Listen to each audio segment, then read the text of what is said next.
How is Ebenezer Scrooge presented in Stave 1 of Charles Dickens's novella A Christmas Carol? Let's find out.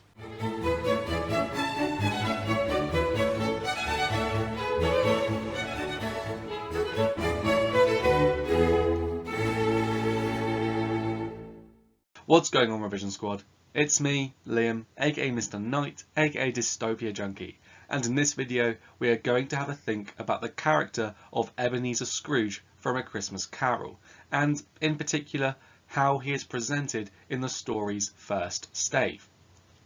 In this video I will be discussing some key quotations and analysing them in quite a bit of detail too, so you might find it useful now to grab a pen and some paper so that you can take some notes, which I hope will be really helpful for you as you revise for your English Literature GCSE. Now, I know the generic YouTuber stuff is super cringe, like trust me, I don't like having to say it all the time, but likes, comments, subscriptions and shares really do help me out loads. So if you do find this video to be useful and you want to show your support, well, you know what you can do. Okay, so before we jump into those quotations, it's probably a good idea for us to actually have a think about who or what Scrooge actually is. Now, we can of course think literally and see him as a character. So we could say that Ebenezer Scrooge is an old, mean-spirited Victorian businessman. He owns a counting house, which is a business that looks after the finances of other businesses and makes sure that debts owed to them are paid on time. Before we go any further, it's also worth thinking about Scrooge's name, because, well, it's quite unpleasant sounding. The plosive B and C sounds make the name sound harsh and abrupt, whereas I think there's something a bit off-putting in the ooge of Scrooge, as it sounds slimy and creepy, a bit like ooze. This is a strategy that Dickens uses in his writing. Nice characters usually have nice sounding names, and unpleasant characters, their names don't sound so nice. So keep an eye out for that throughout the rest of this story and any others of Dickens's that you want to read. What's even sneakier though is that the name Ebenezer actually has a meaning. It's a Hebrew name that means stone of help. So in calling his character this, could Dickens be hinting that Scrooge's potential for helping others, people like the Cratchits, that potential's always been there, he's just never really used it? Anyway, getting back to the story, it's worth thinking about Scrooge's role in it. I think it's fair to say that Scrooge is the story's anti-hero. He is the main character, yes, but he is far from traditionally heroic.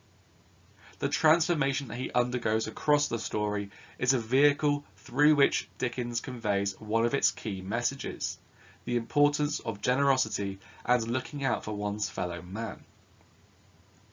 What's more though is that Scrooge is not just a character who has a story role. He can also be seen symbolically, metaphorically, or as a representation for someone or something. Now, Scrooge's character and general attitude has parallels with a number of historical figures. Fears about overpopulation were not uncommon in Victorian England, as seen in the works of Thomas Malthus. His work produced the Malthusian law of population, a theory that basically said that the more people there are, the more likely it is that they will live in poverty. He advocated reducing the birth rate or increasing the death rate in order to combat this, cutting out poverty by getting rid of the people who it affects, rather than improving their conditions. As mentioned in a previous video, it is also thought that Scrooge is partially based on Jemmy Wood and John Elwes, two well-known misers, people who amass vast sums of money but refuse to spend it, even on themselves, showcasing a sort of pointless greed.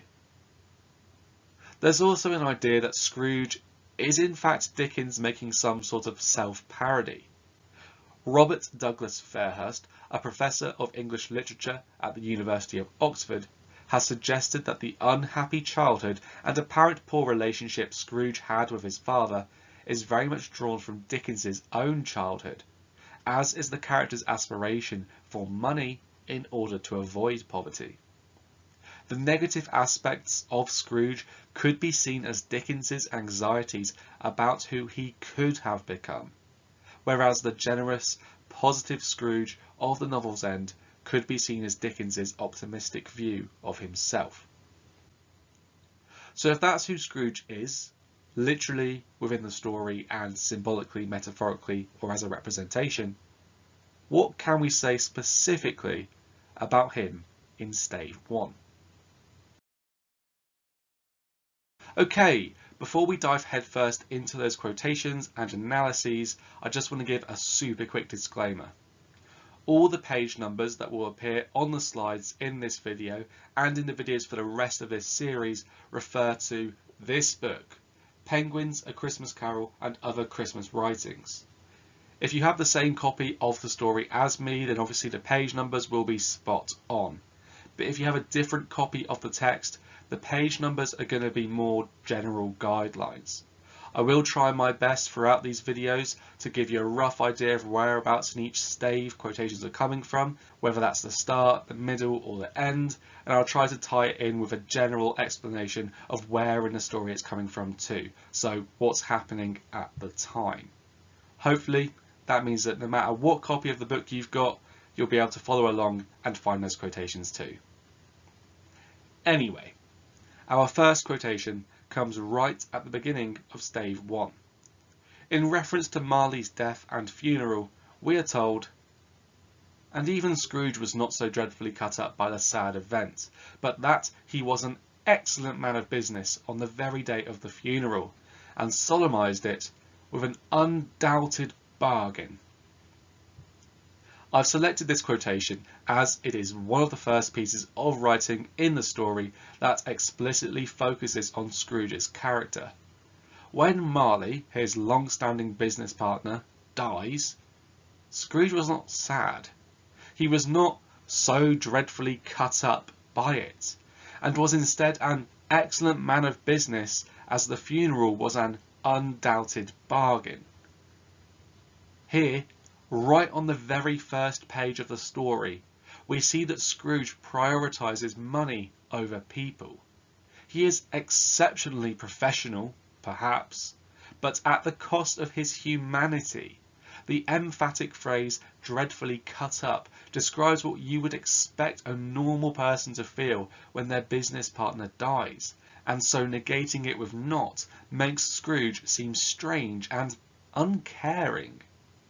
This idea is only strengthened by him marking Marley's death with a bargain, which already suggests that the funeral was cheap, but the adjective undoubted beforehand could imply that it was clearly cheap and unadorned.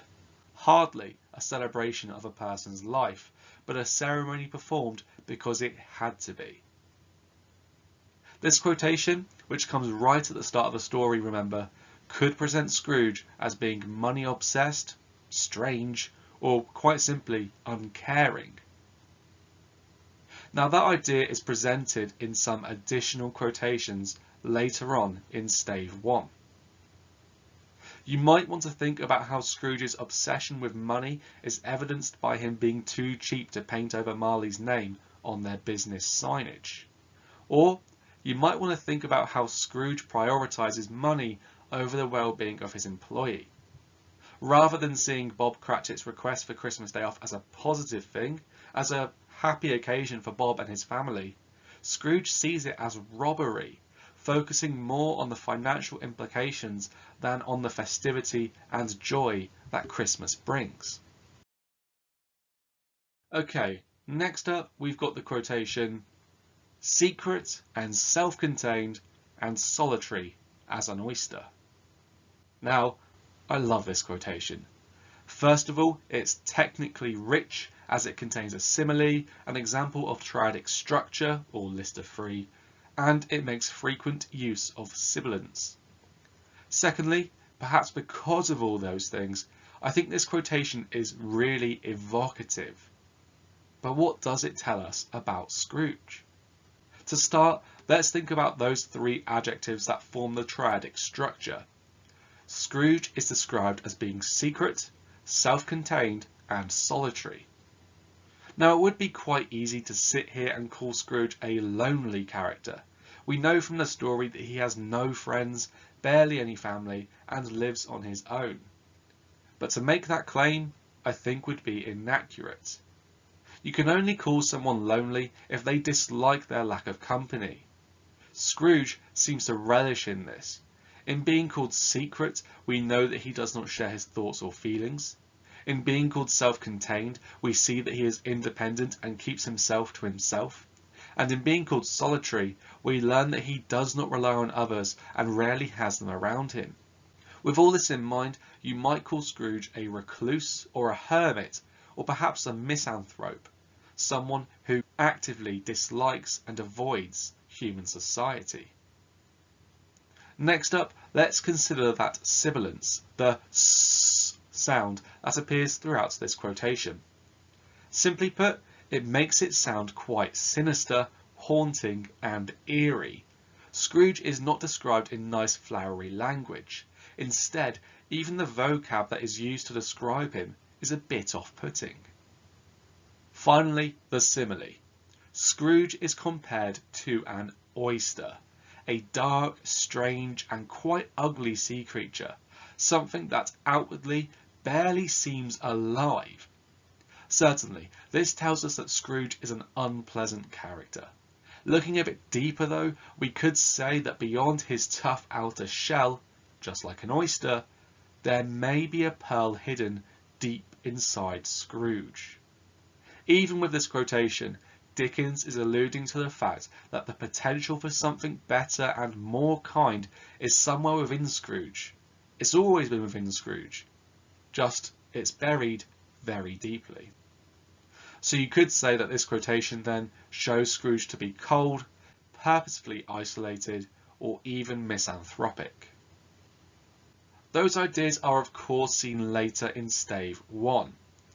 For instance, Scrooge being cold, purposefully isolated, or misanthropic can be seen in how warning all human sympathy to keep its distance is what would be called nuts to Scrooge. Now, nuts is Victorian slang, and it doesn't mean crazy or whatever else you might use it to mean. Instead, it means that something is very agreeable or great, brilliant, amazing. Basically, this quotation tells us that Scrooge really likes keeping people away, further cementing the idea that whilst he might be alone, he isn't necessarily lonely. Quotation number 3 is classic. I couldn't afford to miss it out. Now that third quotation is, "If they would rather die, they had better do it, and decrease the surplus population." This quotation, of course, comes from Scrooge's dialogue when he is conversing with the charity representatives. In discussing the poor and impoverished, Scrooge shows no sympathy whatsoever, as shown by how easily he encourages their death in, "They had better do it." Scrooge's lack of sympathy is further demonstrated by him referring to the poor and impoverished as surplus, a word that means extra, but has negative connotations. A surplus is an excess, too much of something, but in a bad way, something that is wasteful. Scrooge almost doesn't see the poor as people, but as numbers instead, and bad numbers at that. Scrooge's unsympathetic attitude is a clear stab by Dickens at Malthusian theory. We already know that Scrooge is not particularly a great guy in Stave 1. He's a horrible person, and if he's horrible and holds certain views, it's likely that those views are also horrible. Dickens, having seen life inside and outside of poverty, was very sympathetic towards the poor, and wanted to present anyone who dismissed them as being in the wrong. As such, Dickens has used the unsympathetic Scrooge as a means of demonising the political views that he saw as being everything that was wrong with Victorian society. Scrooge's unsympathetic attitude or self-centeredness is of course seen elsewhere in the opening stave. Prior to the explicitly Malthusian comments, Scrooge mentions prisons and union workhouses. This quotation is interesting for two reasons. First of all, it continues to show him as uncaring, as he would rather send the poor to a prison or a workhouse than use his considerable wealth to make their lives a little easier. Secondly, it shows that Scrooge is a supporter of the poor law, one of the very things that Dickens strongly opposed, and does not see anything wrong with the way in which the poor are treated. He is okay with the status quo because it does not affect him. He does not care about how the poor are treated because it has no implications on his life. Next up, we have "Darkness is cheap," and Scrooge liked it. Again, this is another quotation from Stave 1 that I really like. There's something in the phrasing of it that I find really memorable, and so hopefully it's a quotation that you too will be able to easily recollect in any exam style scenario. But what does it actually tell us? Why have I selected this as a super important quotation? I've chosen it as it clearly presents Scrooge as a miser. Earlier quotations have shown us that Scrooge prioritises money over people and that he is unsympathetic, and so presumably he does not share his wealth. This quotation develops those ideas because it shows us that Scrooge does not amass wealth so that he may live a life of luxury, and instead he amasses wealth for the sake of amassing wealth, and lives a life of relative discomfort. Situate the quotation in the story for a moment. Having just seen Marley's face in his door knocker, which clearly spooks him, Scrooge enters his house and walks up the stairs in darkness. Although electrical bulbs hadn't been invented by the time A Christmas Carol was written, oil lamps and candles were commonly used to light up the insides of Victorian homes. Burning candles or oil used them up, however, and so would have had an associated cost. Rather than light a candle or oil lamp and dispel the eerie air and presumably soothe his nerves, Scrooge would rather save money and walk through darkness. Comfort, for Scrooge, seems to be secured in the knowledge that he has lots of money, rather than using it to afford him a better quality of life. As a miser, Scrooge is symptomatic of everything that was wrong with Victorian Britain. Wealth disparity was rife, and those who were much more well off generally did little to help those in need. Now, for additional quotations that show Scrooge as being a miser in Stave 1, I actually don't think there are others that are worth mentioning. Now, that's not to say that there is nothing else that presents Scrooge as a miser in this section of the story. It's just that I don't think any other quotation comes close to being as useful as this one. It's short, sweet and memorable, and clearly depicts Scrooge as being so stingy with his money that even his life is uncomfortable. Okay, so for our final bit of analysis, we're actually going to think about the contrast between two quotations. So we're going to think about the difference between Scrooge saying "Bah! Humbug!" early in Stave 1, and him trying, but failing, to say it at its end. "Bah! Humbug!" is sort of like Scrooge's catchphrase. One of the first places we see him say it is in response to his nephew, Fred, when he wishes him a Merry Christmas. The exclamation, "Bah! Humbug!" more or less means rubbish or nonsense or shut up, you idiot. And so it shows Scrooge as being incredibly dismissive of others, which you could turn around and say means that he is arrogant because he is not willing to take on or listen to other people's opinions or ideas. It seems that both Scrooge's mind and heart are closed off to others. But that isn't to say that Scrooge's ways are totally set in stone. Right at the end of Stave 1, after Marley's ghost has warned him of the soon-to-arrive spirits and then leaves, Scrooge tries to dismiss his dead partner's warning, but fails. The verbs in this second quotation are very revealing. Tried and stopped. They shape the entire sentence and make it clear that Scrooge's usual thought patterns and attitude are already beginning to change. The appearance of Marley's ghost has affected him so profoundly that his arrogance is already waning. Therefore, just as the first stave comes to a close, Dickens provides us with a glimpse of Scrooge's transformation. If he is unable to immediately dismiss Marley's warning in the way that he seems to generally dismiss everyone around him, perhaps there is hope for Scrooge to open up after all. If you're looking to write about how and why Scrooge changes, then I definitely recommend thinking about this second quotation in relation to the first. Now, if you're after further quotations that show how Scrooge's attitude starts to change in Stave 1, I'm afraid to say that I'm not going to be providing any for you. But that's only because I think Scrooge's inability to exclaim, "Humbug!" best exemplifies the beginnings of his change. I don't think any other quotations in Stave 1 do as good a job. If you think differently, please do feel free to let me know down in the comment section below. So that's my analysis of those key quotations done. But don't click off the video just yet, as there's still some useful content for you to come. For instance, how could we summarise the presentation of Scrooge in Stave 1 of A Christmas Carol? Well, you could say, although initially presented as a money-obsessed, misanthropic and unsympathetic miser during the opening stave, the possibility of Scrooge's redemption is glimpsed by its end. Now that summary might be useful for you to write down somewhere if you find deciphering Dickens's story a bit difficult, or if you want a little introductory overview to borrow for your essays. I think it's always useful to have a summary prepared, as it's almost a shortcut for an essay.